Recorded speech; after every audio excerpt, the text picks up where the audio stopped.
মিষ্টি দই আমাদের বাঙালিদের সবারই খুব প্রিয়। আর দোকানের মতো মিষ্টি দই যদি ঘরে বানিয়ে ফেলা যায়, তার থেকে ভালো আর কি হতে পারে। রেসিপিটাও খুব সহজ। চলুন তাহলে শুরু করি মিষ্টি দই বানানো।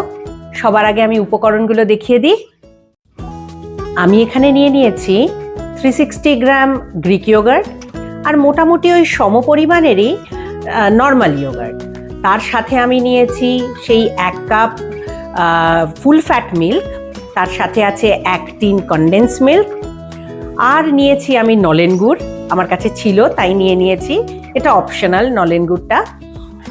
নলেন গুড়টার জন্য সুন্দর গন্ধ আসবে, রঙও আসবে, আর স্বাদটাও তো আসবেই। আর একটু ক্রিমি টেক্সচার দেওয়ার জন্য আমি নিয়েছি 1/4 কাপ গুঁড়ো দুধ। আর এই দুধ আর নলেন গুড়কে মিলিয়ে আমি ফোটাবো। গুড় দিলে দুধটা একটু কেটে যায়, তাই আমি অল্প একটু চিনি মিলিয়ে নেব। চিনি মেলানে সাধারণত দুধটা কাটে না, তাই আমি খুব সামান্য চিনি নিয়ে নিয়েছি। তাহলে এবার চলুন বানিয়ে ফেলা যাক। চলুন তাহলে আমি ওভেনটা অন করে নিয়ে সবার আগে আমি দুধটা জাল দিয়ে নেব। দুধটা জাল দেওয়ার আগে আমি একটু জল দিয়ে নেব তলায়,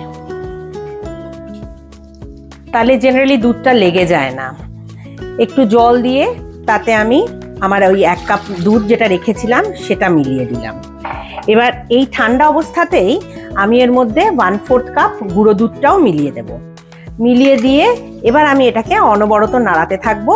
নাড়িয়ে আমি একটু ঘন করে নেব, আর এই গুঁড়ো দুধটা যাতে ভালো করে মিশে যায় সেটা দেখব, যাতে কোনো লাম্প না হয়।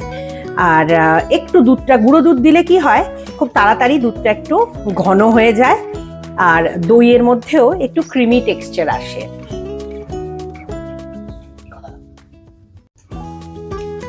দুধটা ফুটে গেছে। এবার আমি এর মধ্যে সবার আগে এই চিনিটা মিলিয়ে দেব। চিনিটা মিলিয়ে আমি একটু নেড়ে নেব। চিনিটা একটু মিক্স হয়ে গেলেই আমি এর মধ্যে আমার নলেন গুড়টা মিলিয়ে দেব। দুধটা ভালো মতো ফুটে গেছে। এবার আমি ওভেনটা বন্ধ করে দিয়ে নলেন গুড়টা মিলিয়ে দিচ্ছি। এবার আমি অনবরত নাড়িয়ে গুড়টা গলা অবধি আমি নাড়াতে থাকবো। গুড়টা গলে যাবে। দুধ তো খুব গরম আছে, আর আমি গরম ওভেনটার উপরেই বসিয়ে রেখেছি, ওভেন থেকে সরাইনি। তো গুড়টা গলে যাবে, আর দুধটাতে একদম আমাদের দোকানের দইয়ের মতন, মিষ্টি দইয়ের মতন, কলকাতার দোকানের মিষ্টি দইয়ের মতন রংটা অলরেডি দুধে এসে গেছে। একবার আমি দুধের রংটা দেখিয়ে দিই। এখনো সমস্ত গুড়টা গলেনি, তাতেই দেখুন রংটা কি সুন্দর আমাদের দোকানের দইয়ের মতো এসে গেছে। এবার আমার এই যে দুধটা আমি গরম করেছিলাম সেটা এখন ঠান্ডা হয়ে গেছে। আর এবার আমি একে একে আমার এই মিক্সিং বোলের মধ্যে সব ইনগ্রিডিয়েন্টসগুলোকে এক এক করে মিলিয়ে দেব। আর আমি এখানে সার্ভিং বোলগুলোও রেডি করে ফেলেছি। এগুলো মাটির বোল, আর ভেতরটা এনামেল করা আছে। এই বোলের মধ্যেই মাইক্রোওয়েভে দিয়ে আমি করে নেব, মাইক্রোওয়েভ ওভেনের মধ্যেই আমি করে নেব। তাহলে আগে আমি একে একে মিশিয়ে নিই সব জিনিসগুলো। সবার আগে আমি দিয়ে দেব এই যে আমি গ্রিক ইয়োগার্টটা রেখেছিলাম, সেটা আগে দিয়ে দিচ্ছি আমি।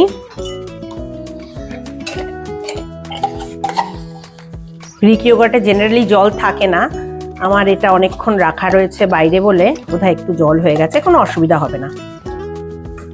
আগে দিলাম গ্রিক ইয়োগার্টটা। এবার আমি দিচ্ছি যে আমি 1 কাপ এমনি ইয়োগার্ট রেখেছিলাম, সেটা মিলিয়ে দিলাম। দুটোকে একটু মিলিয়ে নিচ্ছি। এই দুটোকে একটু ভালো করে মিলিয়ে আমি এবার আমার কনডেন্স মিল্কটা খুলে ফেলছি। এবার কনডেন্স মিল্কটা মেলাবো। আমি পুরো টিনটা দেব না, আসলে পুরো টিনটা দিলেও যেহেতু কনডেন্স মিল্কের কালারটাই আমাদের মিষ্টি দইয়ের মতন, তাই রংটা এমনি এসে যায়। কিন্তু আমি পুরোটা দিলাম না, কারণ আমি এখানে নলেন গুড় দিয়ে দুধটা রেডি করে রেখেছি, তাহলে আমার আবার একটু মিষ্টিটা বেশি হয়ে যাবে। সেই জন্য আমি পুরোটা দিলাম না। আমি এটাকে একটু ভালো করে মিলিয়ে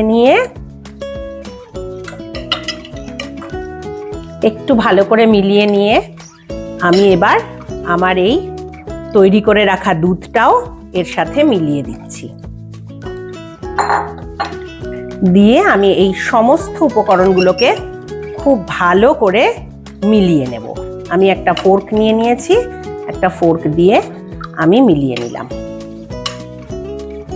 একটু টেস্ট করা যেতে পারে যে মিষ্টিটা ঠিক আছে কিনা, কারণ আমি তো পুরো কনডেন্স মিল্কটা দিইনি। হ্যাঁ, আমার মিষ্টি একদম পারফেক্ট আছে। তাহলে চলুন এবার একে একে আমি আমার সার্ভিং বোলের মধ্যে এগুলোকে সাজিয়ে ফেলি। একে একে আমার সার্ভিং বোলের মধ্যে এগুলোকে দিয়ে দিচ্ছি।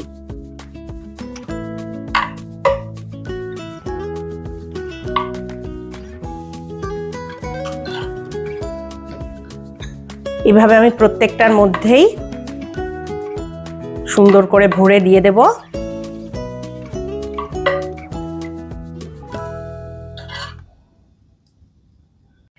আমি মিক্সচারগুলোকে সমস্ত বোলের মধ্যে দিয়ে দিয়েছি।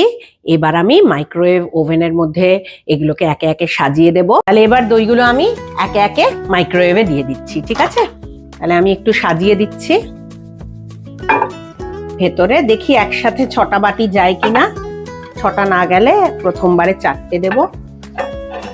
দেখি, মনে হচ্ছে চলে যাবে।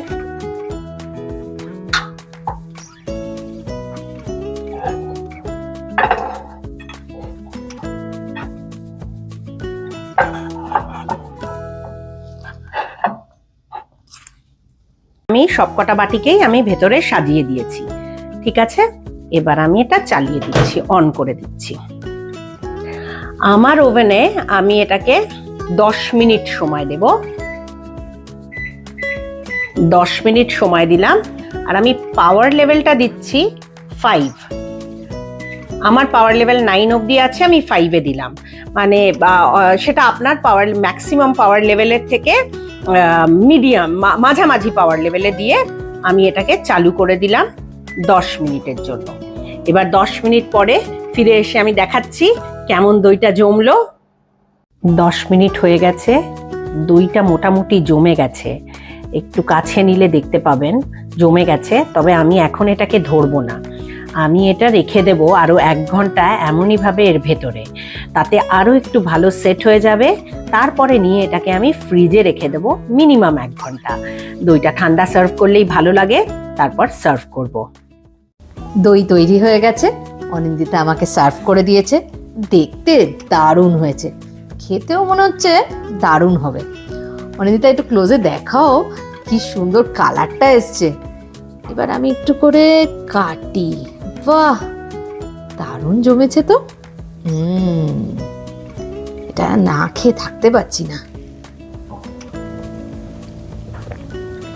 বাহ, এক্সিলেন্ট এক্সিলেন্ট হয়েছে।